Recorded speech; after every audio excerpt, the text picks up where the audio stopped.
Hello everyone, welcome to Indian Current Affairs podcast channel. Today we are going to discussing some of very important MCQs related to Indian polity. So అందులో first question చూద్దాం. High court న్యాయమూర్తుల గురించిన కింది ప్రకటనలను పరిశీలించండి.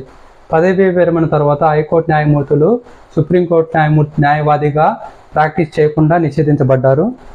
High court న్యాయమూర్తిని తొలగించడానికి రాజ్యాంగ ఉల్లంఘన మాత్రమే కారణం. సో హైకోర్టు న్యాయమూర్తుల గురించి కింది స్టేట్మెంట్ ఏది కరెక్టో అని అడుగుతున్నారు అనమాట. ఫస్ట్ వన్ చూసామంటే పదవి విరమణ తర్వాత హైకోర్టు న్యాయమూర్తి సుప్రీంకోర్టులో న్యాయమూర్తిగా ప్రెజైన్ అయిన పర్సన్ న్యాయవాదిగా పనిచేయచ్చు అనమాట సుప్రీంకోర్టులో. అదేవిధంగా ఇతను పనిచేసిన హైకోర్టులో తప్ప మిగిలిన ఏ హైకోర్టులో అయినా సరే న్యాయవాదిగా ప్రాక్టీస్ చేయొచ్చు అనమాట. సో ఒకవేళ 2-3 స్టేట్లలో హైకోర్టుల్లో 2-3 స్టేట్కి సంబంధించిన హైకోర్టుల్లో న్యాయవాదిగా కానీ పనిచేస్తుంటే ఆ 2-3 న్యాయమూర్తిగా పనిచేస్తుంటే ఆ 2-3 కోర్టుల్లో మాత్రమే న్యాయవాదిగా ప్రాక్టీస్ చేయకూడదు అనమాట. రిమైనింగ్ అన్ని హైకోర్ట్స్లో అతను లాయర్గా వర్క్ చేయొచ్చు. హైకోర్టు న్యాయమూర్తిని తొలగించడానికి రాజ్యాంగ ఉల్లంఘన మాత్రమే కారణం అని చెప్పారు అనమాట. హైకోర్టు న్యాయమూర్తి అయినా సరే సుప్రీంకోర్టు న్యాయమూర్తి అయినా సరే 2 కారణాల్లో మనం అతను తొలగించవచ్చు. ఒకటి ఏంటంటే మిస్బిహేవియర్ అండ్ సెకండ్ వన్ ఏంటంటే ఇన్క్యాపబుల్ అనమాట, అసమర్థత, తప్పుడు ప్రవర్తన. ఈ 2 కేసుల్లో మాత్రమే వీళ్ళని తొలగించడానికి మనకు ఆస్కారం ఉంటుంది అనమాట. ఇంకే సిచ్యువేషన్లో వాళ్ళని తీసేయలేము అనమాట. హైకోర్టు న్యాయమూర్తి పదవి విరమణ తర్వాత న్యాయవాదిగా ప్రాక్టీస్ చేయవచ్చు. అతను న్యాయమూర్తిగా పనిచేసిన చోట కాకుండా మరే ఇతర హైకోర్టులోనైనా ప్రాక్టీస్ చేయవచ్చు మరియు సుప్రీంకోర్టులో న్యాయవాదిగా కూడా పని చేయవచ్చు. హైకోర్టు సుప్రీంకోర్టు న్యాయమూర్తులు ఇద్దరు 2 కేసుల్లో మాత్రమే తొలగించబడతారు. తప్పుడు ప్రవర్తన నిరూపించబడడం, అసమర్థత. సో ఈ 2 కేసుల్లో మాత్రమే వాళ్ళని తొలగించడానికి ఆస్కారం ఉంటుంది అనమాట. క్రింది ప్రకటనను పరిగణించండి. కేంద్ర ప్రభుత్వ మరియు ప్రభుత్వ రంగ సంస్థలలో కీలక స్థానాలను సీనియర్ అధికారులను నియమించే బాధ్యత అపాయింట్మెంట్ క్యాబినెట్ కమిటీకి ఉంటుంది. అపాయింట్మెంట్ క్యాబినెట్ కమిటీ హోం వ్యవహారాల మంత్రి అధ్యక్షత వహిస్తారు అని అడిగారు అనమాట. So cabinet committee on appointments దీనికి సంబంధించి ఫస్ట్ స్టేట్మెంట్ కరెక్ట్ అనమాట. ఇది కేంద్ర ప్రభుత్వంలో కీలక స్థాయిలోని సీనియర్ అధికారులను ప్రభుత్వ రంగ సంస్థల్లో వాళ్ళందరిని అపాయింట్మెంట్ చేసేది ఈ కమిటీనే అనమాట. ఇక్కడ రెండో చూసామంటే ఈ కమిటీకి అధ్యక్షుడు వహించేది ఎవరు? ప్రధానమంత్రి, హోంమంత్రి కాదనమాట. సో రెండో ఆప్షన్ తప్పనమాట. ఎక్స్ప్లెనేషన్ చూసామంటే ప్రధానమంత్రి అధ్యక్షతగా ఉంటారు, హోం వ్యవహారాల శాఖ మంత్రి కాదనమాట. ఇంకా ఎక్స్ప్లెనేషన్ చూసామంటే నెక్స్ట్ క్వశ్చన్, డైరెక్టరేట్ ఆఫ్ ఎన్ఫోర్స్మెంట్కి సంబంధించి కింది స్టేట్మెంట్ను పరిగణించండి. ఈడీకి సంబంధించి ఈడీ అనేది మనీ లాండరింగ్ మరియు విదేశీ మార్గపు చట్టాల ఉల్లంఘనకు సంబంధించిన నేరాలను పరిశోధించే బహుళ క్రమశిక్షణ సంస్థ. ఈడీ హోం వ్యవహారాల మంత్రిత్వ శాఖ డిపార్ట్మెంట్ ఆఫ్ హోమ్ కింద పనిచేస్తుంది. మనీ లాండరింగ్ కేసుల్లో స్వయం చాలకంగా చర్య తీసుకునేందుకు ఈడీకి అధికారం ఉంది. స్వయం చాలకంగా అంటే సుమోటోగా యాక్ట్ అయ్యేదానికి అధికారం ఉందని 3 స్టేట్మెంట్లు చెప్పారన్నమాట. సో ఈ 3 స్టేట్మెంట్ ఏది కరెక్ట్ అంటే first statement correct. Both money laundering and foreign exchange లాస్ను కానీ ఉల్లంఘన చేశారనుకో అప్పుడు ఈడీ అనేది యాక్ట్ చేస్తుంది అనమాట. సో ఈడీ హోంశాఖ కింద పనిచేస్తుంది తప్పు అనమాట. ఇది పనిచేస్తే దేని కింద పనిచేస్తుంది? Ministry of finance under department of revenue. So కాబట్టి సెకండ్ స్టేట్మెంట్ తప్పు అవుతుంది. 3వ స్టేట్మెంట్ కూడా తప్పు అనమాట. ఇది సుమోటోగా ఏ కేసుని దాని కష్టంగా అది తీసుకోదన్నమాట. సో ఓన్లీ ఆల్రెడీ పోలీస్ స్టేషన్లో కానీ రిజిస్టర్ అయిన కేసెస్లో ఉంటే వాటిలో మాత్రమే ఇది యాక్షన్ తీసుకోగలుగుతుంది. కానీ సుమోటోగా అంటే ఆడ జరిగింది వీళ్ళే వెళ్ళి డైరెక్ట్గా ఇన్వెస్టిగేట్ చేయడం అలాంటివి చేయకూడదు. సో థర్డ్ అనేది తప్పు అనమాట. సెకండ్ థర్డ్ తప్పు. ఎక్స్ప్లెనేషన్ చూసామంటే ఈడీ రెవెన్యూ శాఖ ఆర్థిక మంత్రిత్వ శాఖ కింద పనిచేస్తుంది. ఈడీ స్వయం సంచాలకంగా చర్య తీసుకోదు. ఇది దర్యాప్తు చేయడానికి ముందుగా మరొక ఏజెన్సీ లేదా పోలీసులు ఫిర్యాదు చేయడం అవసరం అన్నమాట. నెక్స్ట్ క్వశ్చన్, బాల్య వివాహాల నిషేధ చట్టం 2006కి సంబంధించి క్రింది ప్రకటనలను పరిగణించండి. ఫస్ట్ వన్, ఈ చట్టం భారతదేశంలో నివసిస్తున్న భారతీయ పౌరులకు మాత్రమే వర్తిస్తుంది మరియు భారత సరిహద్దులను దాటిన వారికి అప్లికబుల్ కాదన్నారు. సెకండ్ స్టేట్మెంట్, వివాహ వయసు అబ్బాయిలకు 20 సంవత్సరాలు మరియు బాలికలకు 18 సంవత్సరాలుగా నిర్ణయించబడింది మరియు ఈ వయసు కంటే తక్కువ వయసు ఉన్న ఏదైనా వివాహం చట్టవిరుద్ధం మరియు శిక్షకు అర్హులు. నెక్స్ట్ మూడోది వచ్చి బాల్య వివాహాలను నిరోధించడానికి మరియు నేరస్తులను విచారించడానికి ప్రతి రాష్ట్రంలో బాల్య వివాహ నిషేధక అధికారులను నియమించారు. సో ఈ స్టేట్మెంట్స్ ఏది correct? Second statement third statement correct, first statement wrong. అతను ఇండియన్ సిటిజన్ అయితే ఏ దేశంలో ఉన్నా సరే ఈ లా కింద తనకి చట్టం వర్తిస్తుంది అనమాట. సో వేరే దేశంలో ఉన్నాం కదా అని చెప్పి బాల్య వివాహాలు తీసుకోవడానికి ఛాన్స్ లేదనమాట. నెక్స్ట్ క్వశ్చన్, స్టేట్మెంట్ తప్పు. ఒకటి తప్పు, ఎందుకంటే ఈ చట్టం మతంతో సంబంధం లేకుండా మరియు భారతదేశానికి వెలుపల ఉన్న వారు భారతీయ పౌరులందరికీ వర్తిస్తుంది అనమాట. నెక్స్ట్ క్వశ్చన్, విద్యా హక్కు చట్టం 2009 ప్రకారం ప్రైవేట్ పాఠశాలలు తమ సీట్లలో 20% ఆర్థికంగా బలహీన వర్గాలు మరియు వెనుకబడిన వర్గాల పిల్లలకు రిజర్వ్ చేయాలని ఏ సెక్షన్ నిర్దేశిస్తుంది? సో మనకి తెలుసు విద్యా హక్కు చట్టం 2009. ఈ చట్టం ప్రకారం ప్రైవేట్ స్కూల్స్ కూడా 25% రిజర్వ్ చేసి పెట్టినారు సీట్స్. ఎవరికి? ఎకనామికలీ వీకర్ సెక్షన్స్కి అండ్ ఇంకోటి ఎవరు? సో డిసేబుల్ పర్సన్స్ వాళ్ళంటి వాటికి రిజర్వ్ చేసి పెట్టినారు అనమాట. కానీ ఈ రీసెంట్గా ఒక ఇన్సిడెంట్ జరిగింది ఏంటంటే, మన మహారాష్ట్ర గవర్నమెంట్ ఏం చేసింది, స్టేట్ గవర్నమెంట్ ఏదైతే schools private schools with in 1 kilometre government schools ఉంటాయో ఆ ప్రైవేట్ స్కూల్ అన్నింటినీ ఎగ్జామ్షన్ చేసినమాట. ఈ 25% రిజర్వేషన్ అవసరం లేదు, ఆ ప్రైవేట్ స్కూల్స్ ఇవ్వబోలేదని. కానీ అది అన్లాఫుల్ అని చెప్పేసి సుప్రీంకోర్టు చెప్పింది. సో అది 1 కిలోమీటర్ దూరంలో ఉందా, గవర్నమెంట్ స్కూల్ పక్కనే ఉన్నా సరే 25% సీట్స్ అనేటివి ఆర్థికంగా వెనకబడిన పిల్లలకి ఇవ్వాల్సింది అనమాట. అందువల్ల ఇంక్లూజివిటీ ఉంటుందని చెప్పి చెప్పారనమాట. ఇక్కడ ఏంటంటే ఈ చట్టంలో ఏ సెక్షన్ దీని గురించి చెప్తుందంటే సెక్షన్ 10, సెక్షన్ 12.1, సెక్షన్ 15, సెక్షన్ 20 అని అడుగుతున్నారు. ఆన్సర్ ఏంటంటే సెక్షన్ 12.1. సో సెక్షన్ 12.1 ఆఫ్ విద్యా హక్కు చట్టం 2009. సో దాంట్లో మనకి ఈ 25% రిజర్వేషన్ గురించి ఉందన్నమాట.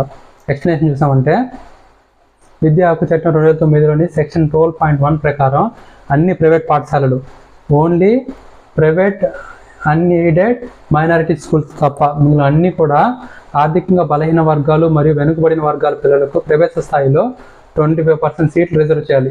ఈ నిబంధన సామాజిక సమ్మేళనాన్ని ప్రోత్సహించడం మరియు అన్ని నేపథ్యాల పిల్లలకు నాణ్యమైన విద్యను పొందేలా చేయడం లక్ష్యంగా పెట్టుకున్నారనమాట.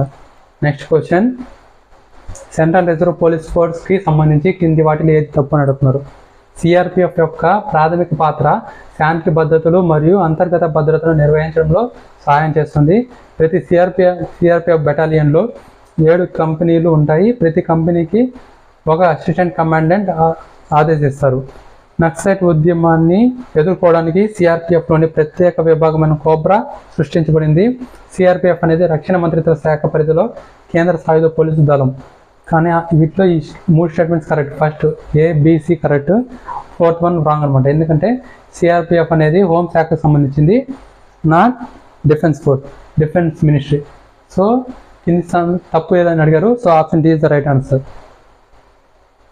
సిఆర్పిఎఫ్ రక్షణ మంత్రిత్వ శాఖ కింద కాకుండా హోం వ్యవహారాల మంత్రిత్వ శాఖ కింద ఉంటుందన్నమాట. నెక్స్ట్ క్వశ్చన్, భారత రాజ్యాంగం ప్రకారం రాష్ట్రపతి పరిశీలన కోసం గవర్నర్ ఏ పరిస్థితుల బిల్లును రిజర్వ్ చేయవచ్చు? రాష్ట్ర విధానానికి సంబంధించిన డైరెక్టివ్ ప్రిన్సిపల్స్ ఆఫ్కి వ్యతిరేకించమైన బిల్లు.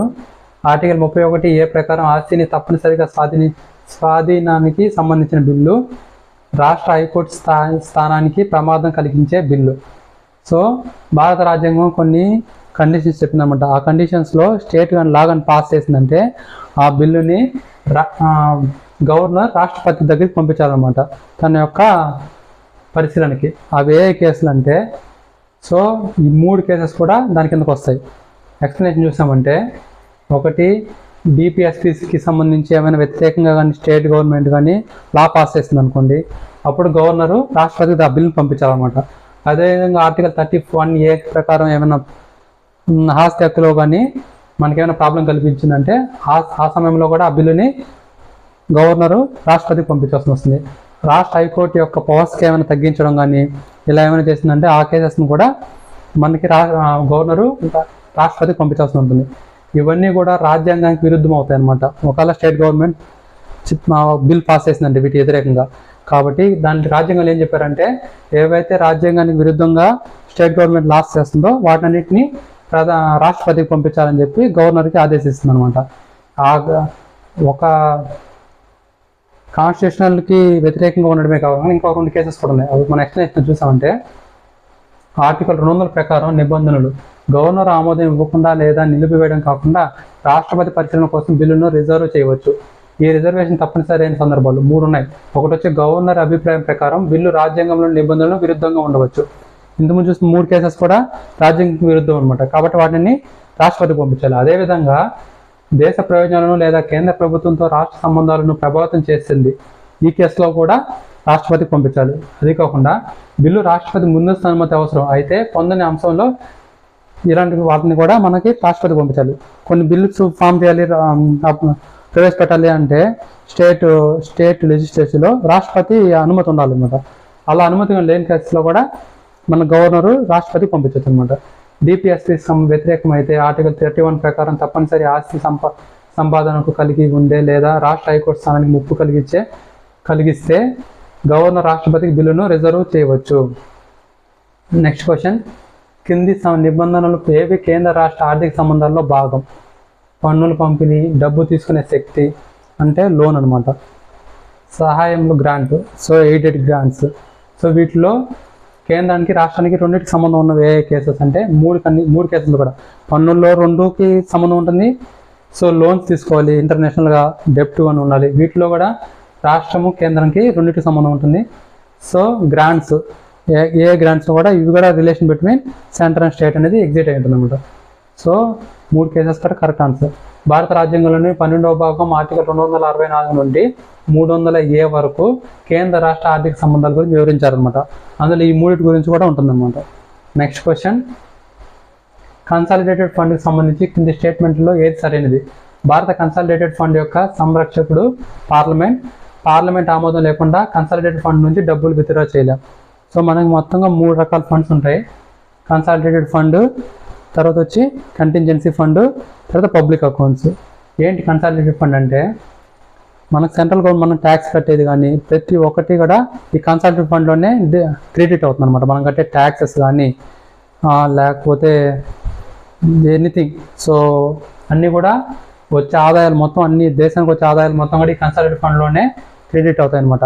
వీటిని ఖర్చు చేయాలంటే మనకి పార్లమెంట్ అనేది ఒక లా పాస్ చేయాలి. ఫర్ ఎగ్జాంపుల్ ఇల్లులు కట్టించేదానికి ఖర్చు చేయాలని ఫిక్స్ అయింది. అప్పుడు ఏంటి, పిఎంఏవై స్కీమ్ పెట్టారు. ఆ స్కీమ్ని పాస్ చేయాలన్నమాట. అలా స్కీమ్ని పాస్ చేసి ఇంత డబ్బులు కన్సాలిడేటెడ్ ఫండ్లో అవుతుందని చెప్పేసి మనకు బిల్లు పెట్టాలన్నమాట.